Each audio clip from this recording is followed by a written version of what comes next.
We didn't start with 9, but okay, so this is 10. Yeah, All good right, bet. morning, everybody.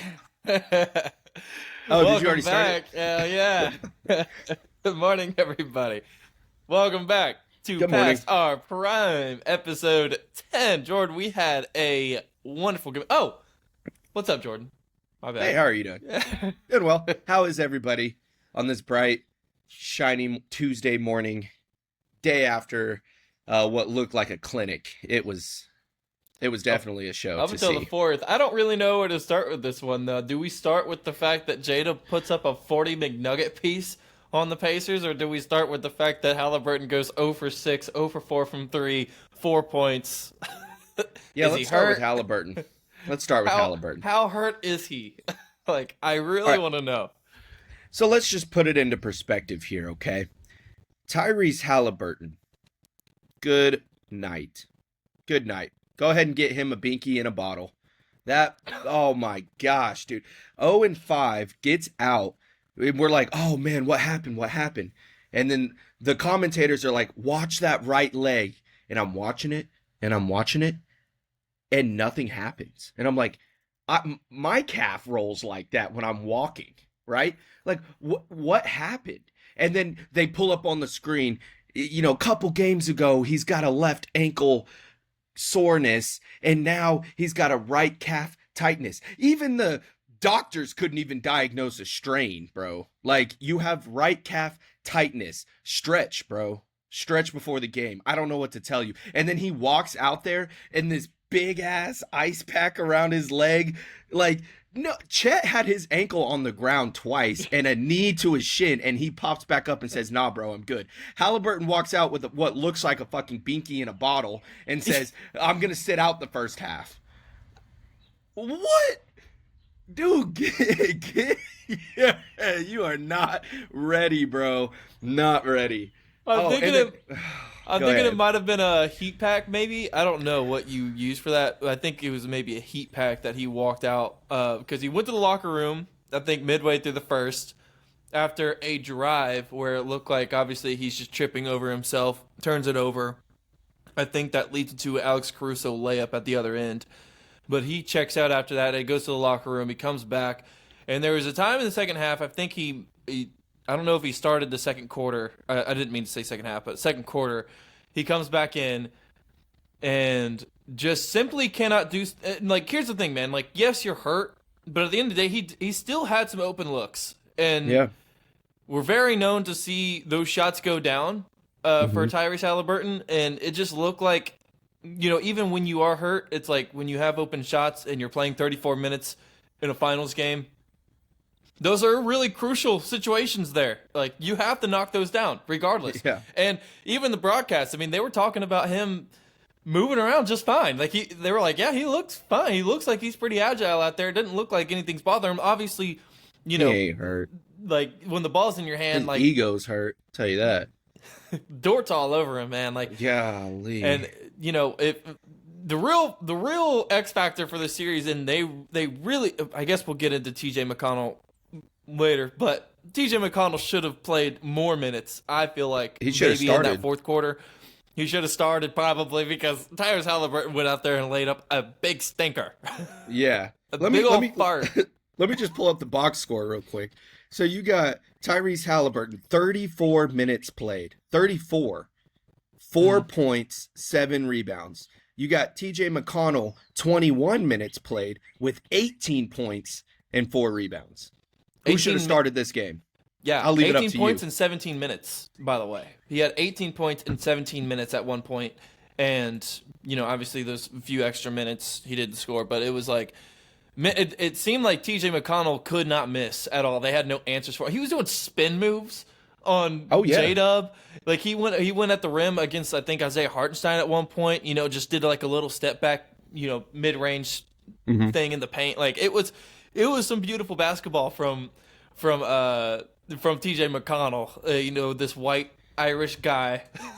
Like the whitest Irish name you could. TJ McConnell. I've been to bars named McConnell's. I think. And I think those are the ones that have like all the money like on the wall. Like, you go in, it Yeah. has like all the dollar bills on the wall. I think I've The been. Clovers. The 4-leaf clovers. Yeah, you walk in, it's just an Irish pub. That's TJ McConnell as a basketball player. I've been to frat parties where frat bros are taller than him, man. Walking into a McConnell's. But dude is balling. Give him credit where credit's due, man. He is out there doing jumpers.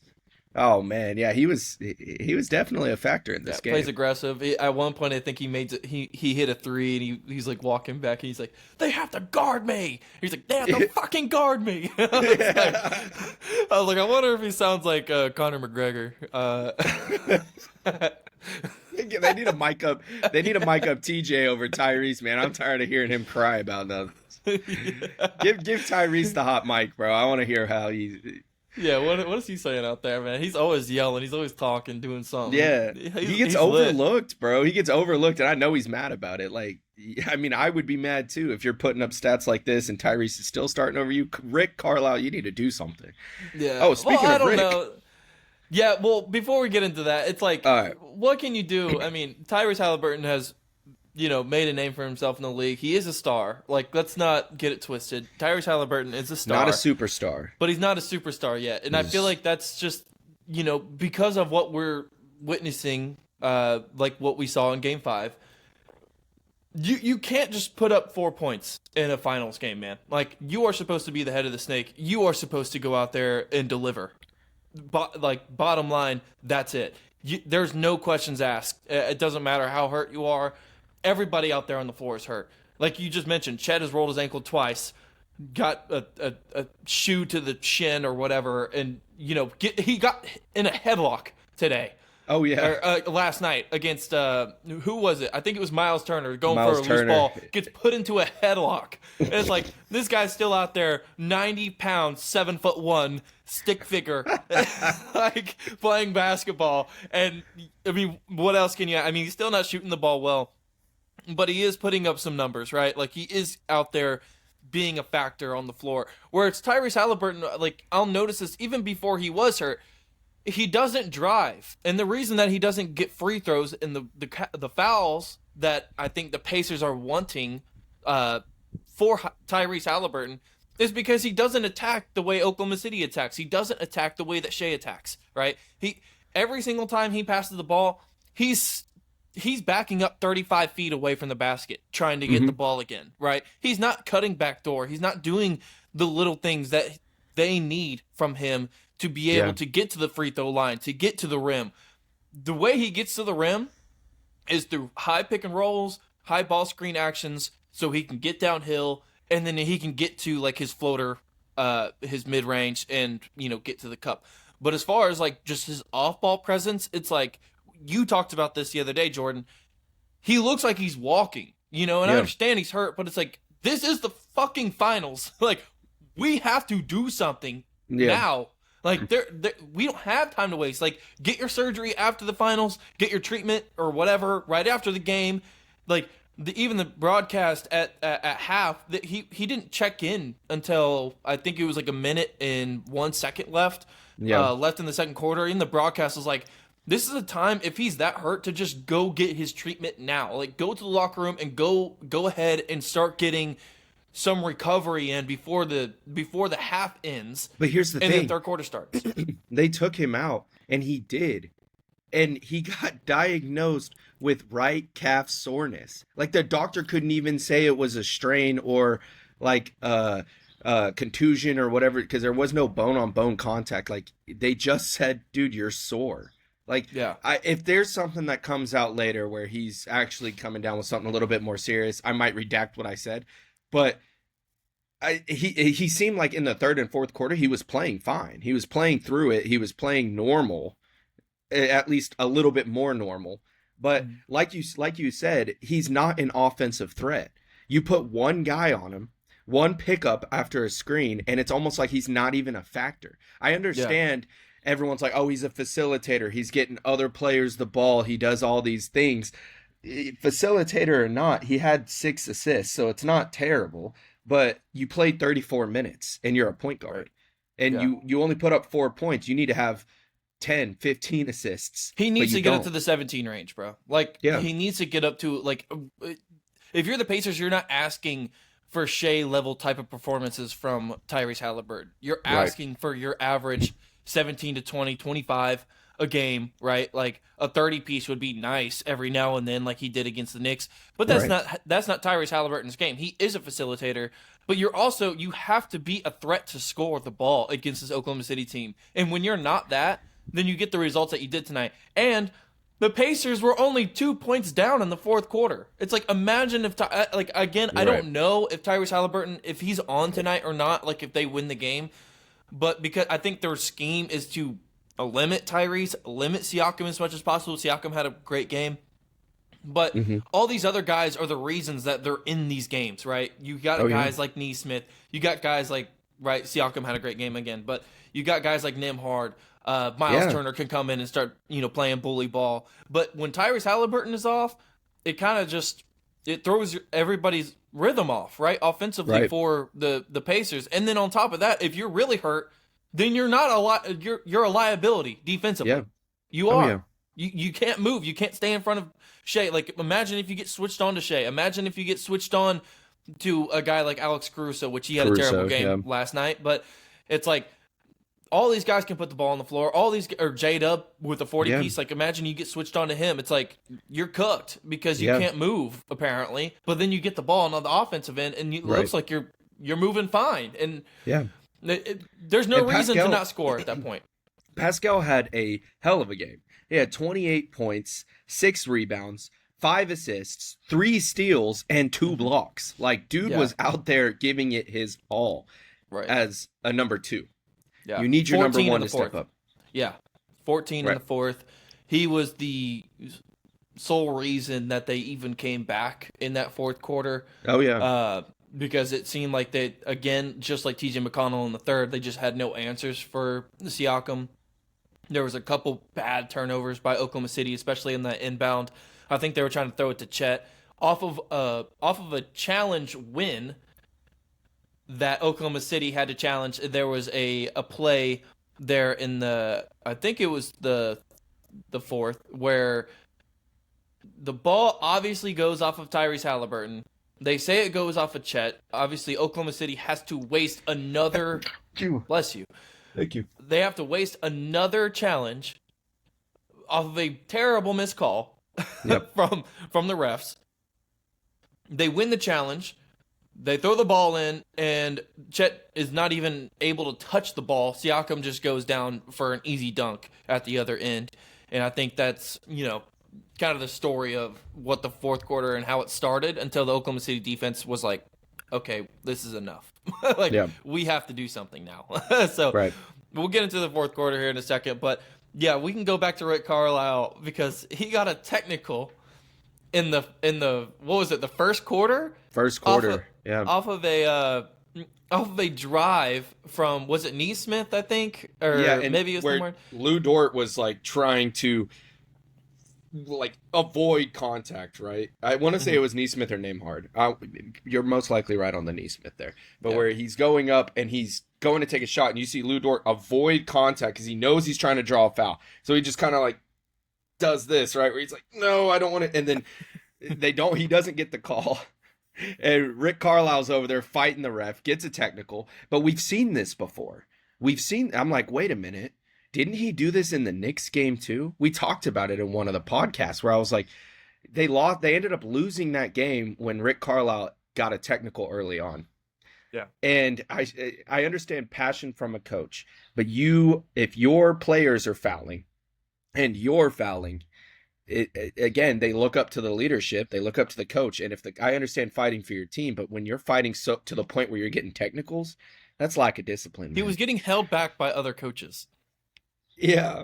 Yeah. The other coaches were holding him back like he was going to do something. Like he was going to go fight the ref or something. I was like, that wasn't a bad call at all. Like, Dort, obviously, they have done that a lot this series. Oklahoma City, because of how aggressive the Pacers like to play, Oklahoma City has done this multiple times where guys will attack the rim and they'll look for contact and they'll basically just pull the chair right under them. And then they'll just fall down and like throw a shot. I think Shea had one in maybe game 1 or 2 that, Siakam's trying to back him down and, he's in the post. Siakam bumps him once, bumps him twice, and then the third one, Shea just, like, Yeah. it's like, it reminds me of like when people do like, when they're like dodging the bulls, right? And they had like the red flag, and they're like, whee! Yeah. Like, that's what Shea did with Siakam. I think it was game 1 or 2. He's like, And he threw it out of. He ended up like falling Yeah. and like tried to throw it, pass it, and ended up forcing a turnover just because he was like, wait, what happened? I didn't get any more pressure. Yeah.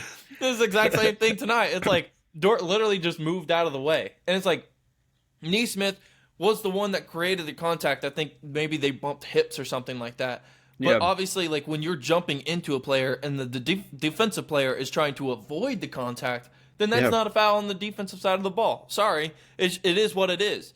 So I don't know if somebody needs to just go up to Rick Carlisle and be like, dude, relax. That actually wasn't that bad of a call. Like he was just trying to draw contact, because there was a lot of calls that went the Pacers' way tonight. There was. Oh yeah. And they had a chance to get back in the game. There was even one in the third and fourth quarter where they're driving up. I want to say it was Miles Turner. It may have been Obi Toppin, is one of their bigs. We're driving up the court, and it's just Chet and whichever one that was, right? And it just drives straight into him. Chet, not very big, takes the blow, right? Yeah. And like you could see, obviously, like just took it to the chest. Yeah. Was able to keep composure and block the shot, and they called a shooting foul.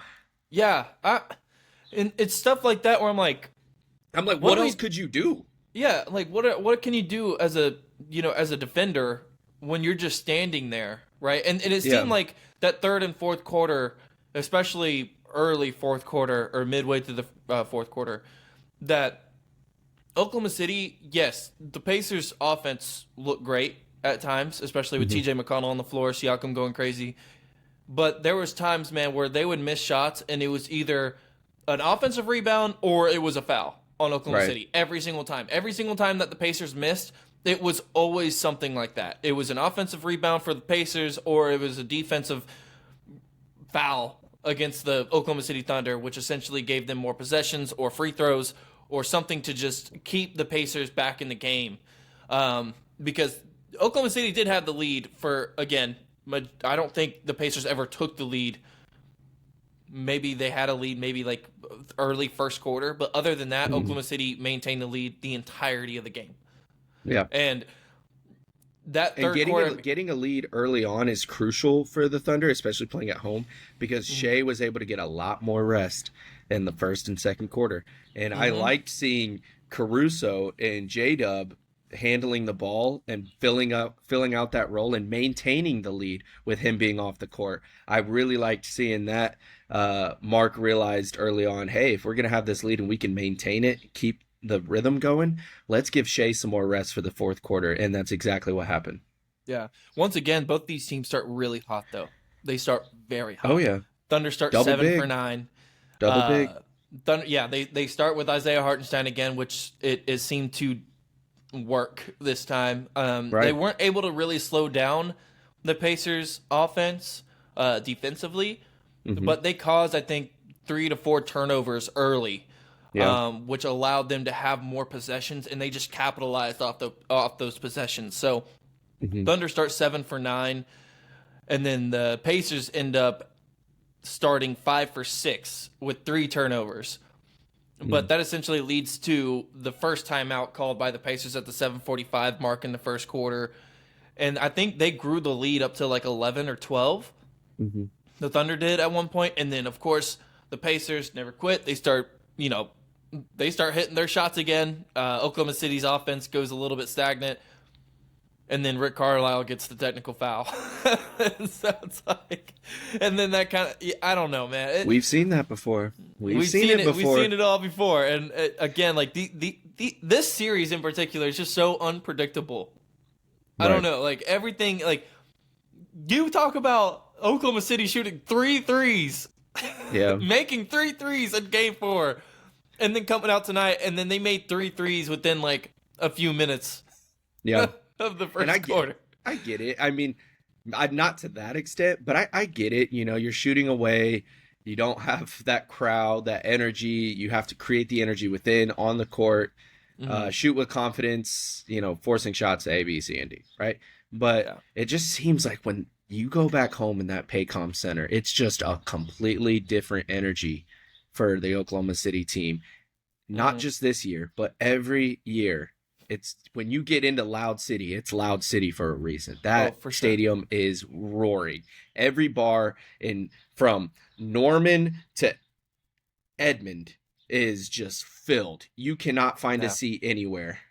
Yeah, it's like a big like high school, like small town, like high school football playoff game or something where like all the stores close or whatever. It's like that is the feeling that you get in Oklahoma City whenever you're there. It's actually really cool, man. It's a cool feeling to be there. I wish my girlfriend was talking about it last night. She was like, I wish we could go to a finals game. I was like, I was like, man, I can't afford that though. It's like $4,000 a ticket I know. per person to get a finals game for the people reselling, but no one's selling. You can't even find somebody to sell it. Even the casual watchers are trying to buy them, So we had some spam on our TikTok that somebody there were some con artists out there. We deleted the comments. Yeah, we're reporting it. We're trying to get that cleared out. So if you notice that our page is getting filled up with that on old videos and we're not catching it, please reach out to us. Let us know that, hey, you're getting this, because we do not want that on our page. We don't want that algorithm. We don't want to feed all these people. So we report it. We get it deleted as soon as we can, but they keep coming and we're trying to block them, but they seem to create new accounts. And so if you see people selling tickets on our page saying I have this or that, do not fall for it. Do not respond to it. We will handle it. Yeah. Just let us know. We had to throw that out there real quick just in case people are listening to that or watching that. But the big difference in this game, Jordan, I think, was obviously the 3-point percentage. You finally get contributions. Once again, you get one from Dort, but then you also get contributions again from Wiggins, and then Casey Wallace hit his first damn three. He hit 3 tonight. He hit 3 threes tonight, man. About time. Casey Wallace actually stepped up tonight. He was making some shots, man. Aaron Wiggins hits another 4 threes tonight. You get Dort that hits a few threes. As a total, you hit 14 threes tonight. You go 14 for 32. That's 43.8% from behind the arc. And then the biggest one, man, is that you have 11 assists in game 4. And then tonight you go for 24, right? You good. Not Team only ball. double it, but you add some extra change in there just to throw in. But 24 assists tonight for the team, man. And I think the ball movement was much better. It seemed like the offense, it wasn't just like, yes, J-Dub had 40, Shea had 31, but the offense as a whole, man, like you even like the start of the game, right? You go down, you set a high pick and roll with Isaiah Hartenstein and J-Dub. Immediate roll from Isaiah Hartenstein he gets the pass from J-Dub, immediate dunk. The next possession down, I think it was Chet that, got a dunk, right? And there were like 3 or 4 dunks early on for Oklahoma City. Like the energy, the tempo was there. It lit the crowd up. And 3 or 4, even Caruso almost got one. A one-handed dunk. And I don't know if it was a goaltending or if he just hit the rim or whatnot, but I was like, is Caruso about to get one too? God. There was another bad call though on I can't remember what quarter it was, but so I'll have to look back on it. But there was one that Chet had that he goes up for a dunk, and I'm thinking there's no way that he misses this because he did have the space. Whenever you see Chet with a step of space and he's at the rim with nobody else around him, he puts that thing down. 10 times out of 10. And somehow, some way, the shot, end quote, got blocked. And I'm like, there is no way that's not a foul. And of course, they play the replay, and I think it might have been Obi Toppin or Miles Turner that shoved him out of the way, goes up, legitimately hits his arm, and then doesn't get a foul called on him. And I'm like, there's no way. The Pacers fans want to whine about not getting fouls or whatever, or getting too many fouls called on them, and it's like, but you are fouling. So, and again, for the refs, it's like, dude, just call the foul. Just call it. We understand Chet's only 90 freaking pounds, dude. I understand he's a stick figure out there playing basketball, but he is getting fouled. Whether or not you call the shove, the hand to the arm is still a foul too. So there was 2 fouls that he committed, and they still didn't call it. And of they're course it goes the other fouls. They are hard fouls. Watch the foul calls from OKC and Pacers. I'm not saying OKC's not fouling, because they are. But the intensity and the way that the fouls are being played out. The Pacers are fouling so much harder. Complete body checks, right? Like even Right. on the screens, bro, like they don't even call it all the time, but they are leading with their shoulder Right. Yeah. 9 times out of 10 on all of these screens. And like what else can you ask for from an OKC fan watching? It's like, dude, they're not flopping out there. I mean, Right. maybe a little bit, but at the end of the day, they are hard checking every single play. Yeah. Yeah. They. I don't know. I don't know what to tell Pacers fans, man. Like you are legitimately fouling. Not saying Oklahoma City isn't, because they are too, but Right. they get calls, right? Like Oklahoma City does get the right calls called on Mm-hmm. them, and I feel like there's a level to it, right? Like Right. the Pacers, they get a little bit of leeway, I think, because if they didn't, I think this game would have been way out of hand. Way Yeah. out of hand. Yeah. Because there was a lot of times in this game where there was calls that got called against Oklahoma City that I felt like they had the momentum. If the call wasn't called, then they would have Mm-hmm. had the momentum going back down on the offensive end, Yeah. and they were going to be able to, spread the lead. But yeah, going back to Casey Wallace, man, he was 0 for 8 Mm. in this series from behind the arc, and hits his first three, and then he hits his second three, and then he hit his third. I was like, man, I was like, congrats, Casey Wallace. I'm really happy. He finished with 6, but Yeah. that's for our pre-pod or our preview to this game. I was saying, like, can you get 2 or 3 threes out of Casey Wallace, because he's open. They're Mm-hmm. leaving him open, and Yep. when the ball touches his hand in the corner, like, he has to knock it down. Yep. Simple as that. He has to knock it down. This is not the time to get cold.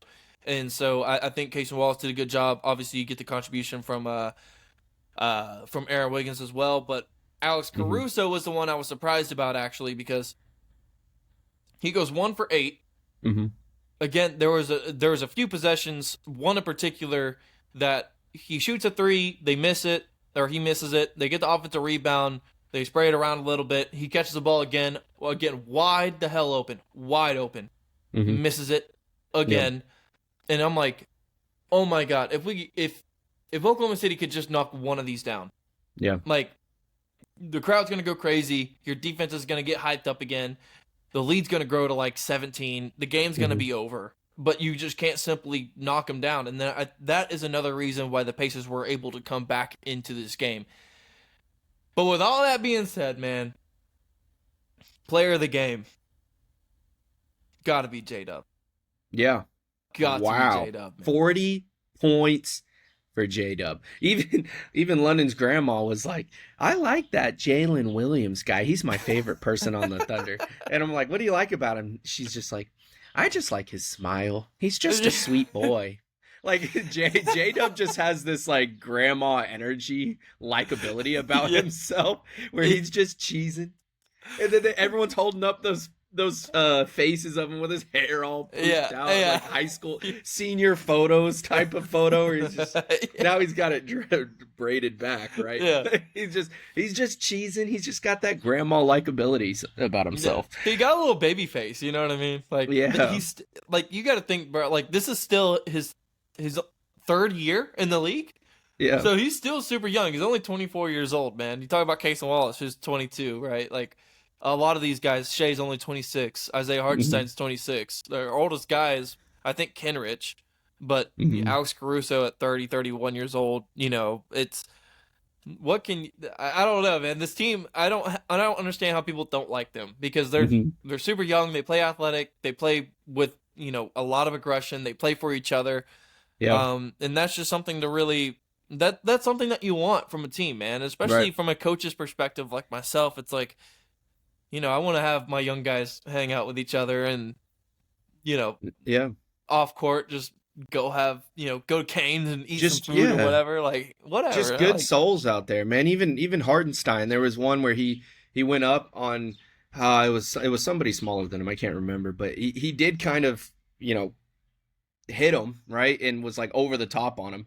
And then after the play, like he kind of like helped him out, was like, hey, are you good? Like, like good shit type of thing, right? But like, I like Hartenstein's personality out there, because he's like, we're just out here balling. Like, Yeah. we're having fun. This is what we love to do. And he keeps it sportsmanlike, and it's good to see that from Hartenstein. There was one play, I believe maybe second quarter, but Isaiah Hartenstein goes up for a layup, and McConnell wraps his arm around Hartenstein's arm Was and like, holding literally it, rips him down. And then Hartenstein gets immediately back up, and they just high five. Yeah. after. Yeah. I think cool. that was it. I think that was the play I was talking about right there. Yeah. I was like, okay, that's cool, man. Because the past couple games, Isaiah Hartenstein has been getting into like these little scuffles, right? And you know, especially with Obi Toppin and Neesmith with the foul and everything. But this one was pretty cool. It was like, you know, hard foul. I get it, man. Like, you're not gonna let me have it easy.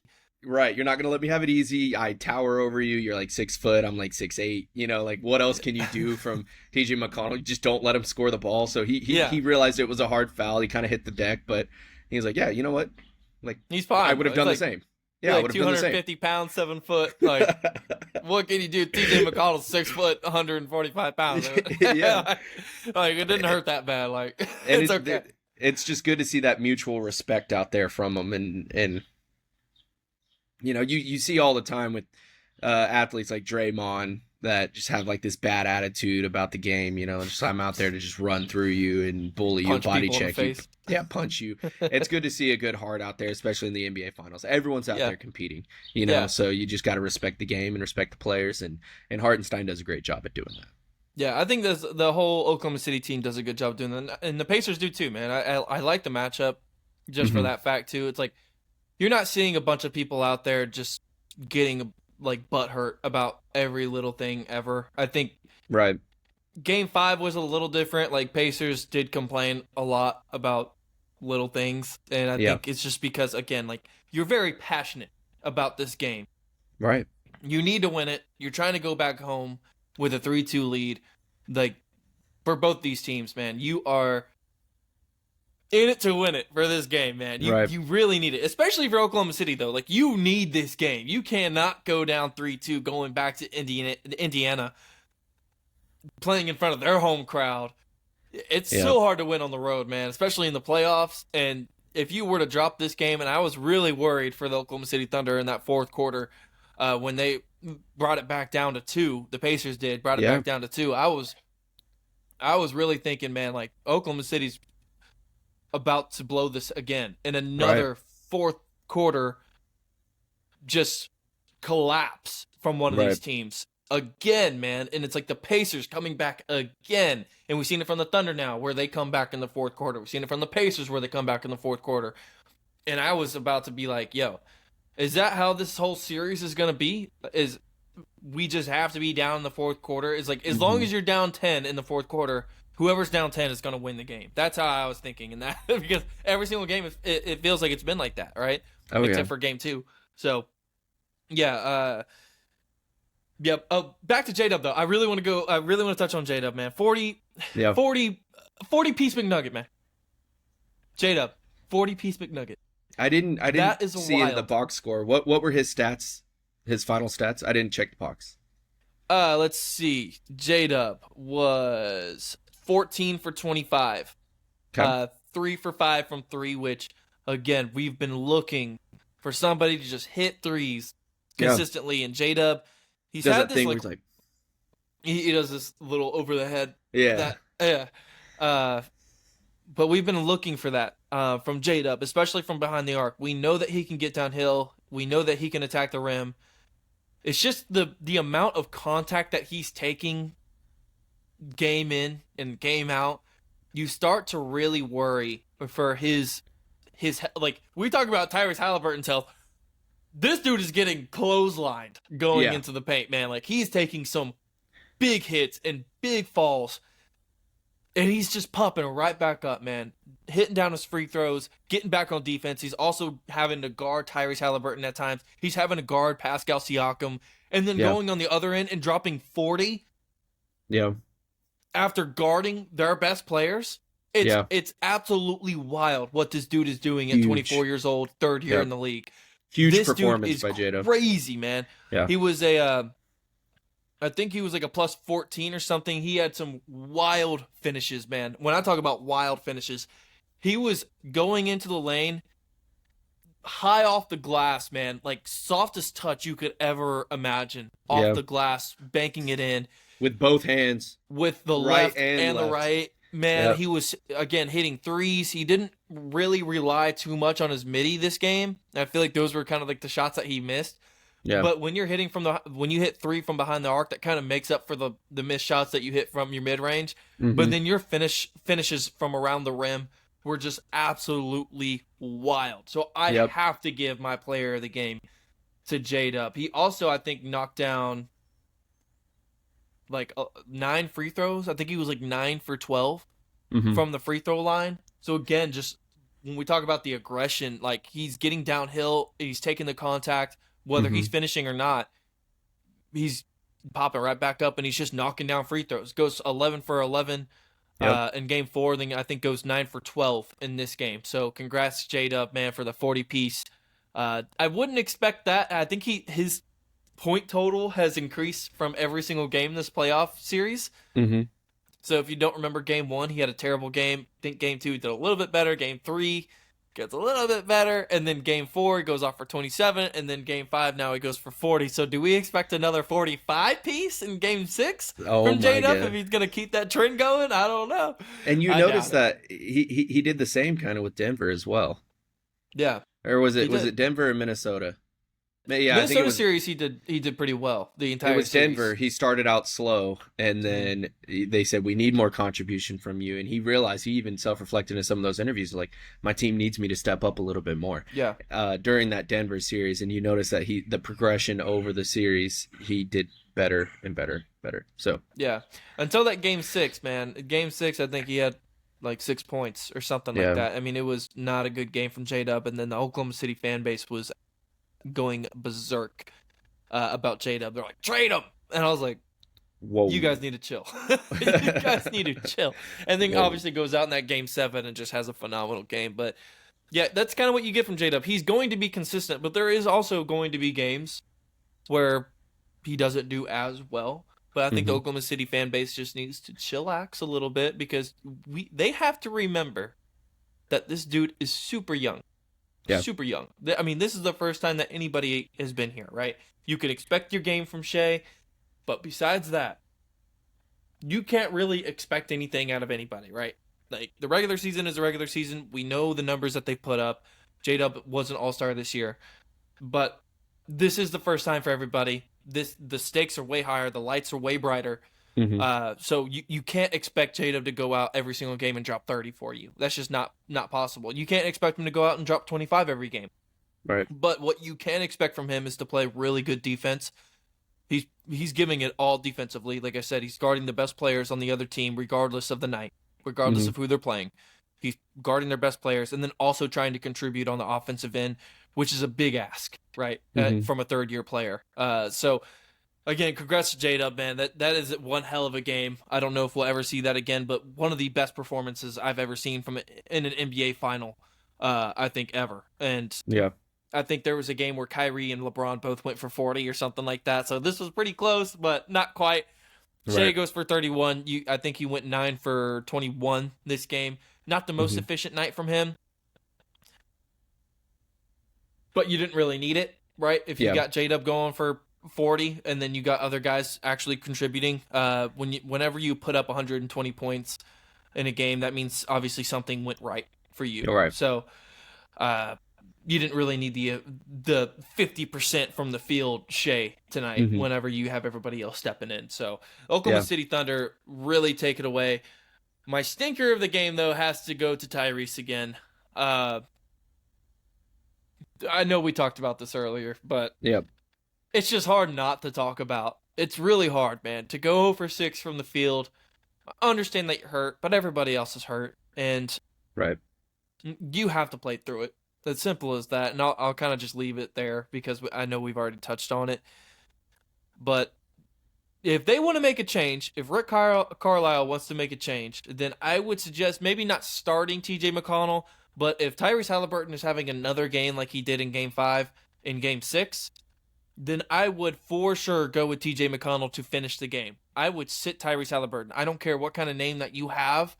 But if you're just out there not contributing at all, offensively, defensively, not getting out in transition, the only thing that you're looking to do is pass the ball, you're missing open shots, you might as well just put TJ McConnell in there, because TJ McConnell is actually getting to spots on the floor and knocking down shots. I mean, or even just make the transition or rotate him if it's a close game towards the end, because he's going to step up and hit those shots. He's shown that he can hit those.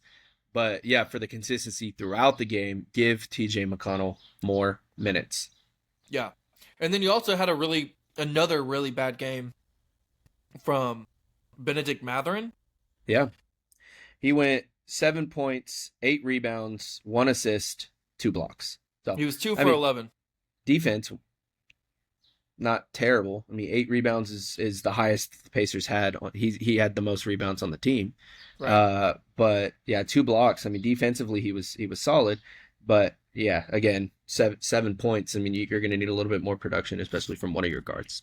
Yeah, and something that we've been mentioning about this Pacers team, and especially with Benedict Mathurin, it's like, if you can just get around your 10-point margin, like your 10-point average, you keep your Pacers team in a game. And that is the difficulty of being a role player in any team that you're on, really, right? Like, you're so used, and I know with every NBA player, right? It's like, you're so used to being a starter all your life. You come into, your whatever college that you go to, you probably start there. You're probably averaging really good numbers, right? That's the reason that you got drafted. And then you go to the draft, you get put on a team, and you're, in your second, third, fourth year, and you're still not starting, but you're asked to do a role. And I think that's just the hardest thing in the NBA to do, is be a role player, because you're not going to average just 12 a game every single game, right? Like, you can average that number, but the reality of it, when you're in the finals or in the playoff, in some playoff games and in the series, right? Like, things are going to happen, man. And every game matters. And I just talked about the lights are brighter. So every little mistake that you make there's going to be a light shined on that. And Benedict Mathurin goes off for 27 in game 3, basically wins the game for him, and then goes out game 4 and game 5 and just lays stinkers. Both these games. And I'm not saying that he's the sole and only reason. Like, obviously, I just touched on Tyrese Halliburton. We've been talking about him on the podcast. But you need that production from Benedict Mathurin if you're going to have a chance, right? Like, you get good games from Nesmith pretty much every game. You get good games from Nembhard, who's guarding the best player basically in the world right now besides Nikola Jokic and SGA. So you're asking more of a defensive role from Nembhard to start to guard that guy. So on the offensive end, he's been doing really well. Considerably well for what Shea can typically put up on a night to night. I mean, we talked about it last game, holding him to 24 point, or a couple games ago, holding him to 24 points. He's giving it his all. He's wearing him out. Obviously, it's impacted the OKC Thunder because you force Mark to come to a decision of, we need to give Shea more rest, because Nembhard is just out there all the time, swarming him full court. So yeah, he is, man. And he goes 3 for 8 tonight. Nembhard does. He goes 3 for 8 with 7 points. Again, not the most efficient night, but again, you're probably so exhausted time and time again having to guard that caliber of a player in SGA every single time down the floor. So when SGA comes in, that means you're in, because you're the only person that can stay in front of him. Yeah. And actually make his life a little difficult, right? Right. So, but when I talk about the offensive end, you get the 0 for 6 from Halliburton, but then you also have the 2 for 11 from Mathurin. And it's like, Mathurin, if you're going to go off for 27 a game, or 27 in game 3, like, you should at least get to 10 every single game. You know what I mean? And for him to only get to 7, shoot 1 for 4 from 3, 2 for 11 from the field, play 22 minutes, it's like, it's just not good enough. And we're talking about the reasons why the Pacers lost, and there is very specific reasons why they lost. I mean, they lost the physical battle, but then they also lost the offensive battle, right? You don't get the production that you need from your role players. Oklahoma City actually gets production from their role players tonight, except for Alex Caruso offensively. I think defensively he was fine. But there's a reason that you lost a game, and it's not due to freaking fouls. Trust me. It's not due to fouls. There's other underlying factors that go into basketball besides fouls. So Mm-hmm. for any Pacers fans watching, that is, I guess, kind of a light shined on last night's game, right? Mm-hmm. If you get better production from some of your role players, and Tyrese Halliburton has a better game, and you still get the production from Siakam, Mm-hmm. Going for, how many did he have? 28? 28. 28 Yeah. tonight? 9 for Pascal 15 had from the a floor? hell of a game, man. 33 minutes played, 28 points, 6 rebounds, 5 assists, 3 steals, Yeah. and 2 blocks. I mean, wow. What Yeah. else? What else can you ask for from You Pascal, can. man? He is out there giving it his all. I want to talk about one point in the game. I want to say it was Bradley that came in. Tony Bradley.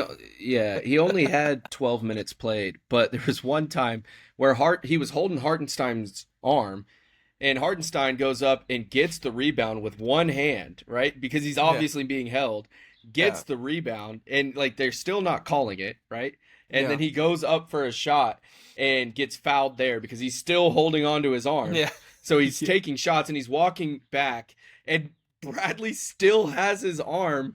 It is like wrapped around him like they're walking down the court, and he's like, Hartenstein looks at him, he's like, dude, get off of me. Like, what are you doing walking down the court holding my arm? Like, Bradley, what are you doing? Like, are you trying to get in his head? Maybe it was like a mental thing, like, hey, I'm still here. Like, we're walking and I'm still here. He's like walking with him. But Hartenstein like looks at him, he's like, dude. Like, they tried to complain about that foul too. Like, people, like players and coaches from the Pacers were all like, "What? What do we do?" Like, but dude, you fouled him. What are you talking about? He got a one-handed grab rebound because he would go up with 2 if he had his other arm. So this is obvious. You're holding his arm down. Like, this is clear as day, and they still don't call that until he shoots the ball. And it's like. If you're a ref, you're like, what are you looking at? The ball's right there. Hartenstein's getting the ball. You see him, at least 2 refs on the court have to see him being held, and they're still holding the whistle until he takes the shot. It's like, come on. That's like, what kind of bothered me, though, about this game. It's like every single call, it seemed like the Pacers were complaining about. And it's not like you guys aren't fouling them. Like, they're fouling. For sure. They're fouling them. And that's the difference between both these teams right now. Again, I know the game is, you're very passionate about getting these wins, right? Like, you want to win the finals. There's a reason why you're acting like this. But the difference right now is that Oklahoma City, yes, there's some calls where, they might, like the Chet one that we mentioned earlier, it's like, are we really fouling that much, though? Like, they're kind of just, like, looking around like, are we serious? Really? But they're not, like... going out getting technical fouls and stuff. And every single play, man, you go and look at, like, Rick Carlisle on the sideline, and he'd be doing one of these. He'd be like, whatever. And it's like, yes, you've got, what are you guys looking at? Just tell your guys to stop fouling. Right. You shouldn't be holding Hartenstein's arm. That is a foul. Like, what are we talking about? Enough for him to go up with one arm, still get the rebound. So, like, that was crazy to watch. Yeah. But then even, like, why are the whistles still not being blown until he takes the shot? And he's still got his arm. And then even after the play, he's walking down the aisle. To the wedding aisle with him, like come on, arm man. in arm. He's like, dude, get off of me! Like, you've been you've held my arm for like 15 seconds now. Like, stop! My God, dude. Enough with the complaining. Enough with it. They go back home, so I guess they'll probably, like I predicted, they'll probably get the majority of the calls in this game. The Pacers will. Oklahoma City's going to put up a fight, though. Oklahoma City will put up a fight. Jordan, do you have any predictions for Game 6? Game 6 is going to be close, man. It's good for Oklahoma City to go 3-2 going into Indiana versus the other way around.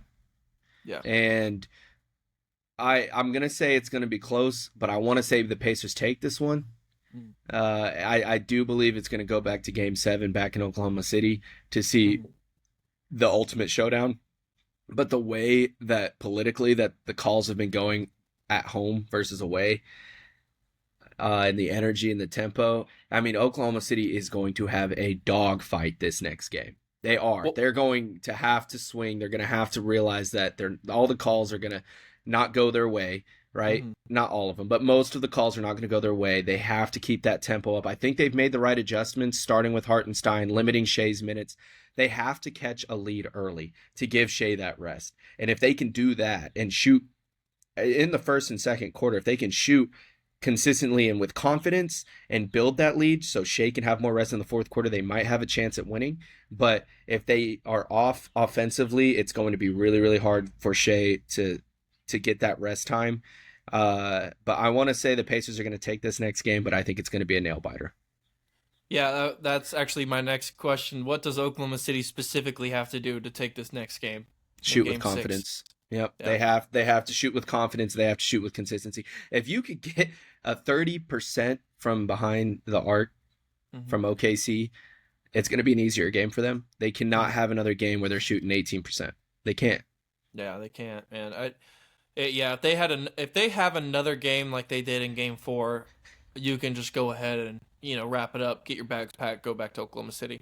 Because I don't think the Pacers are going to drop another one like that. But if Oklahoma City comes with their best punch, I don't know how Tyrese Halliburton is going to play. I don't know. The reason I have a little bit of hope for Oklahoma City in this Game 6 is because they realize the title is right there. Yes, one first of all, game that, for them. But second of all is, what are we doing with Tyrese Halliburton? Is it okay to go ahead and just put Alex Caruso on TJ McConnell? Is it okay to put Casey Wallace? I mean, Casey Wallace has been guarding TJ McConnell a little bit. So is Alex Caruso.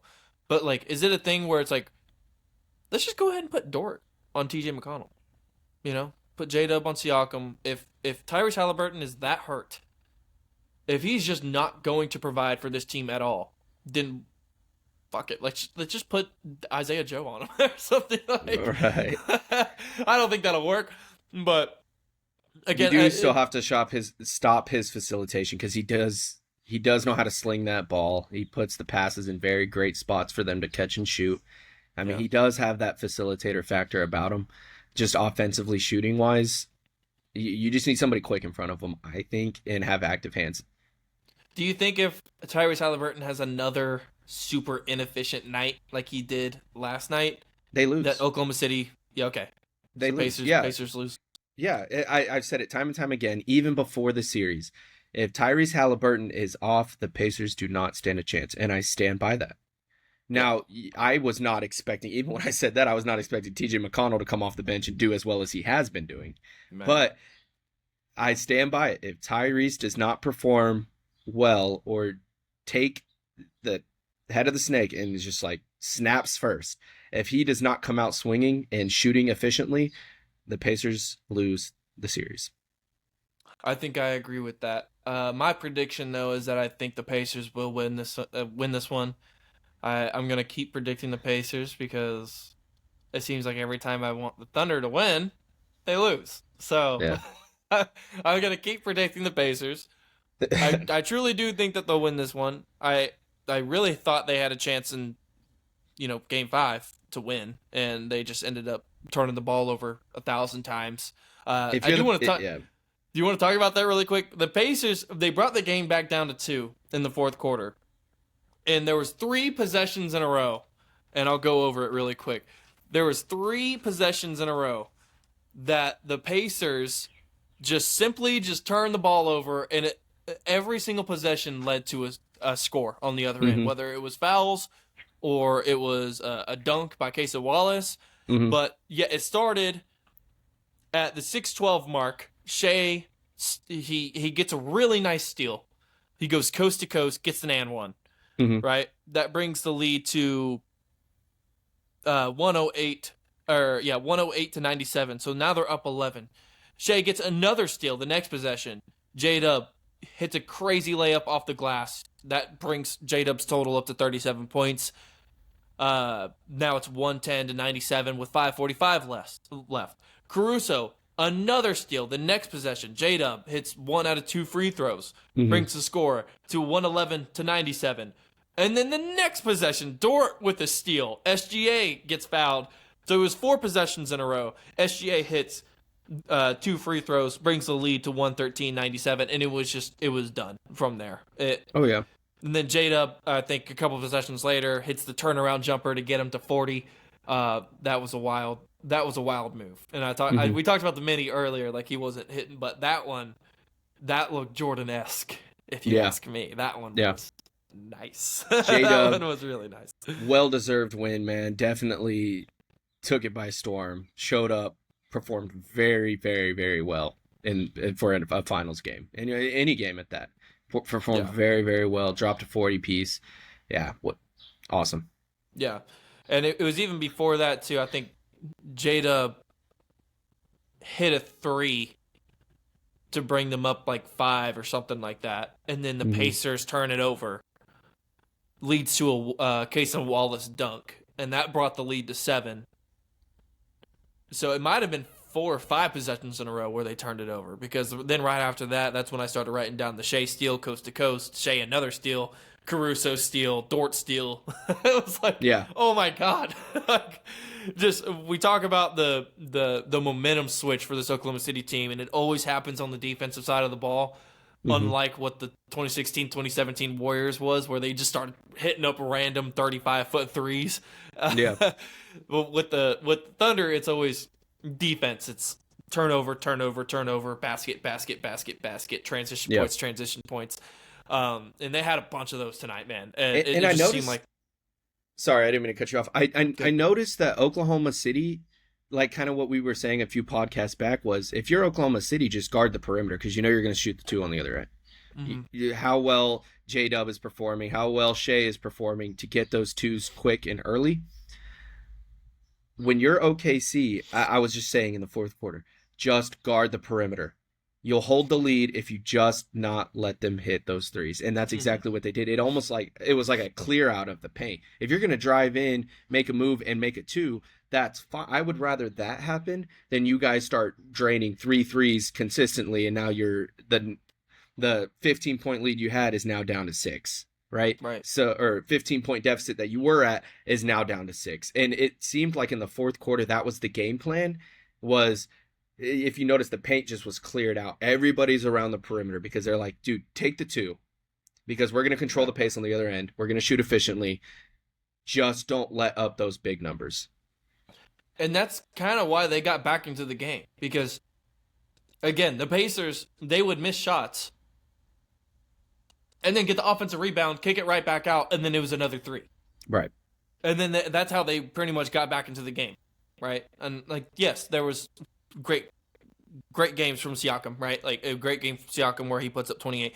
So you can't stop that. But it's like, other than that, and McConnell, right? Like, getting into his mid-range and, getting around the rim, right? But other than that, it was guys just hitting shots from around the perimeter and because you couldn't get the rebound.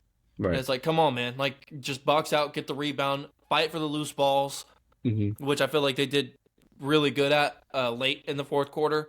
Yeah. But that second half was starting to get really ugly. Like, they were not winning the loose ball battle. They weren't winning the rebound battle. They were just getting out physicaled. And there was just a few times, man, where it was like I feel like they did a better job on the corner threes today. Like, they just didn't allow as many. But there was still a lot of made corner threes because they just simply, like, I think one was Neesmith or maybe Nimhard, but he misses a shot. They get the offensive rebound. And then he just dribbles right back out. They set a tiny screen, like a ball screen, going into the corner. He hits like a damn near fade away from the corner. Yeah, just knocks it down. And I was like, oh my God, man! Like, seriously. And then to start the fourth quarter, Siakam hits a corner 3. I'm like, come on, like. That's the Pacers' game, man. They shoot. They don't miss them, bro. They never fucking miss them. Yeah, they shoot the 3 and they shoot it consistently and they shoot it well. And that is something that you have to look out for the Pacers. I mean, I can't wait for the updates to come out on 2K because the new Steph Curry is the Pacers team. So if you're playing that game and your opponent chooses the Pacers, you can expect them to be shooting that ball. Facts. Wow. Hey, Jordan, give me one hot take for this next game. What's like a hot take that you would predict for Game 6? Something that's maybe not as realistic. Like the 40-point game from J-Dub, if you were to say that to me before Game 5, I would have been like, "There's no freaking shot that happens." But Mark receives a technical foul because they got to give one back. You know, it's how political the game is now. Rick Carlisle got a technical foul. It's same thing what happened with the Neesmith and Caruso technical foul. Is if the coach gets one, the coach has got to get one on the other end. But Mark's very well composed. So the hot take, I guess, most likely not going to happen, but look forward to it. Mark receives a technical foul over some bullshit. Okay, I'll give you mid-level on that one. I'll give you like a medium spice on that one. That's super hot, right? Like not atomic. All right, what about you then? What about you? What's the hot chili pepper for you? I think Chet goes for a 30 ball. A 30-piece big nugget. Dang, okay. You think his matchup with Turner has come to an end? You think Chet's about to just big body them? I think they just forget about him. I think Chet in this game, like, they're going to prioritize him in like the pick and pop action. I feel like Chet's going to, not that I actually really think this, but a possibility is that he just starts hitting a lot of threes. Yeah. And then that leaves a lot of space for him that because they have to close out on him now, that he's able to use like the pick and roll and maybe use the short roll action with Shea and J-Dub, and they're able to just keep feeding it to him. I think he gets a couple like put back dunks. I want to say probably hit like 4 threes or something, 5 threes from the corner because they just keep leaving him open. Yeah. And he goes for a 30 ball. I think J-Dub goes for, let's just say J-Dub goes for like 19. Shea gets to 34. And you get 2 30-point games from the, again, another one of the big three or 2 of the big three and Chet and Shea this time instead of Shea and J-Dub. Interesting. Well, I mean, Chet did have a crazy shot in the beginning. Remember that like hook shot or whatever where he was just like, oh yeah, that was nuts. That was nuts. I mean, dude's getting fouled.